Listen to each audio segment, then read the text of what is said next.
The Splatter is definitely probably more of an advanced thing, and it's kind of grown popularity recently for off-road riders. I think it's been kind of a trials move that's been maneuvered into dirt bike riding with the new kind of genre of riding kind of going on, which I seem to fit in. You know, it's not something you want to go big on right off the bat, and the move I do for the Splatter is pretty similar to wheeling into a log at speed if you want to break it down in simple terms. Usually, you know, when you hit a log at speed, you don't have a kicker to kind of bump off of. But when I'm doing a splatter into a rock, you know, usually there's a rock in front of it, like a little kicker, we call it. And you don't want to come into it too fast, because if you're going to go too fast, you're not going to get any kind of pop off the bike. You're already revved out. Your bike's not going to have a launch that it normally would. So I usually try and come at it a little bit slower.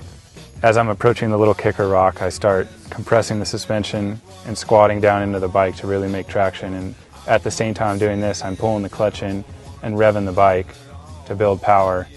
And you know, you don't want to hold it wide open forever, because then you're just going to be on the rev limiter or on the two-stroke. You're going to lose your power band. So you know, you don't want to hold it pinned forever. So as I'm squatting down, pulling the clutch in, getting on the gas, and when the bike started to rebound is when you pull up on the bars and explode with the clutch. It's a really pretty violent maneuver, and you're on the gas pretty hard. And as soon as you're jumping off the obstacle, I usually start leaning forward a little bit, because you don't want to loop out. That's not going to feel good at all. So lean forward a hair when you come off the kicker, and as I'm coming to the rock, it's really crucial to stick the rear tire solid, because you can slide out pretty easily. So if you notice, I usually start leaning back quite a bit when I hit the rock after kind of getting that launch. And at that point, it's almost like letting the flywheel carry me over, and the down rev of the motor kind of keep going. So I feather the clutch some and a little bit of gas, and usually, if you're lucky, you'll kind of just roll up the rest of the rock. And there's times where the rock may not be quite as big, where you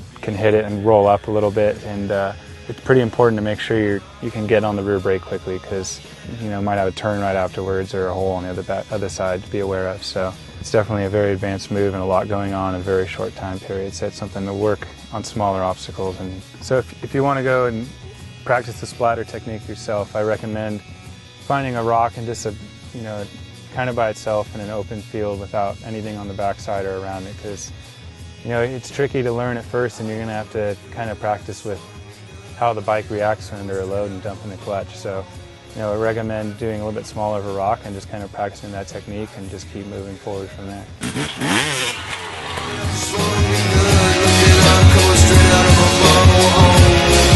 I feel